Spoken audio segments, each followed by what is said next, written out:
नमस्कार, परत एकदा तुमचं स्वागत आपल्या चॅनलवर. मित्रांनो, कालच ओबीसीचा खूप काही मोठा मेळावा झाला, ज्यामध्ये धनंजय मुंडे यांनी खूप काही भाषण ठोकले. वंजारी समाजासाठी मी हे केलं ते केलं आणि वंजारी समाजासाठी मी लढत देखील राहणार असेही त्यांनी आश्वासनं दिले. पण हे जे काही धनंजय मुंडे यांच्या मागे साडेसाती लागलेली आहे. साडेसाती म्हणण्यापेक्षा जे काही पूर्वीचे कर्म आहेत ते पूर्वीचे कर्म काही सुटत नाही आहे. त्यांच्या पत्नी ज्या की करुणा मुंडे, पत्नी करुणा मुंडे यांनी खूप काही मोठे खुलासे देखील केले. स्वतःच्या बहिणीवर, त्यांच्या बहिणीवर त्यांनी अत्याचार केला, बलात्कार केला, अशा खूप काही गोष्टी त्यांनी पुढे सांगितल्या. ते तुम्हाला पुढे दाखवणारच आहे. तोपूर्वी चॅनलला सबस्क्राईब करून ठेवा, लाईक करा, शेअर करा. काहीच नाही.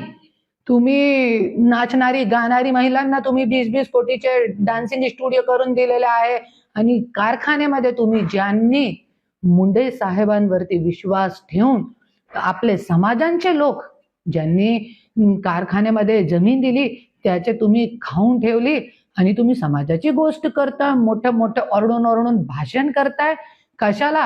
आता जोपर्यंत मी आहे आपल्या समाजाच्या खच्चीकरण मी होऊ देणार नाही.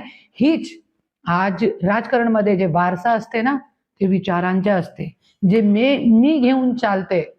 मुंडे साहेबांचे विचार होते कोणतेही समाजावरती अत्याचार होऊ नये, त्या विचार घेऊन मी चालत आहे. आणि मी एक और बोलते की जैसे धनंजय मुंडेंनी सांगितला GR करते का? अरे धनंजय मुंडे, तुला जे शपथपत्र असते निवडणुकीच्या ते करते का? सगळी खोटी माहिती दिलेली आहे. कोर्टामध्ये मला जावं लागलं. मुलगा मुलगीच्या नाव आहे, बायकोच्या नाही. आसमानकडून आणले का तुम्ही मुलगा मुलगी? कुठून आणले? आणि हे म्हणताय की समाजाच्या लोकांना आम्ही न्याय देणार शिंगावर घेऊन. अरे कशाचा न्याय देणार तुम्ही? संगीन डिगोले, काका गर्जे, आणखीन खूप काही आहे, बापू आंधळे, भगीरथ बियाणी, संतोष देशमुख आणि स्वतः माझी आई मनोरमा शर्मा, माझ्यासोबत जे व्यक्ती आला होता परलीमध्ये माझी गाडीमध्ये रिव्हॉल्वर ठेवताना, जे माझा बॉडीगार्ड होता अरुण मोरे, हे सगळे लोकांचे मर्डर कोणी केले हे सगळी गोष्टीवरती जरी प्रकाश टाकला आणि विचार केला आणि रेणू शर्मा आज 2-2 बायकाला प्रेग्नेंट करून आज स्वतःची सालीवर घाण नजर ठेवणारा, बलात्कार करणारा आज समाजाचा नेतृत्व करत आहे. तर अशा पद्धतीने धनंजय मुंडे यांच्या संदर्भात करुणा मुंडे, त्यांच्या प्रथम पत्नी, यांनी सांगितलं की माझ्या स्वतःच्या बहिणीवर यांनी अत्याचार केले. अशा पद्धतीचा हाच माणूस समाजामध्ये राहण्याचा लायकीचा नाही. समाजाला काय दिलं? फक्त खोटी आश्वासनं दिले. 40 कोटींचं आश्वासन दिलं होतं, ते 40 कोटी अजून देखील दिले नाही. मग ते देणार कधी? आणि तुमच्यासाठी 40 कोटी तरी काय?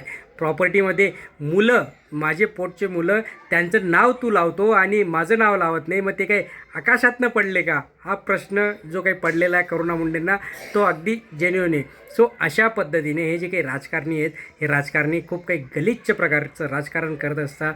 याच्यामध्ये करुणा मुंडे यांनी ज्या पद्धतीने गोष्टी सांगितल्या, त्या गोष्टी अतिशय खऱ्या आहेत आणि ते खऱ्या असून त्यांच्याकडे पुरावे देखील आहेत. आणि लोक देखील, मला कळत नाही लोक या लोकांना कसं काय नेता समजून घेता. बरोबर, जे काही गर्दी जमते ती सगळी भाड्याचीच असते. आपल्या सगळ्यांना देखील माहिती आहे, भाड्याची गर्दी असते. भाड्याचे लोक तिथे आरडाओरड करतात, त्यांना त्या आरडाओरड करण्याचे पैसे दिलेले असतात. सो ते त्यांचं काम करून चालले जातात. पण जी काही सर्वसामान्य जनता आहे, त्या सर्वसामान्य जनतेनं हे समजणं गरजेचं आहे की कोणाला मतदान करायचं, कोणाला काय करायचं, कोणाला नेता म्हणायचं, कोणासाठी काम करायचं, ह्या सगळ्या गोष्टी समजणं गरजेचं आहे. तुम्हाला काय वाटतं मित्रांनो या विषयावर? नक्कीच कमेंट बॉक्समध्ये कळवा. चॅनलला सबस्क्राईब करा, लाईक करा. धन्यवाद.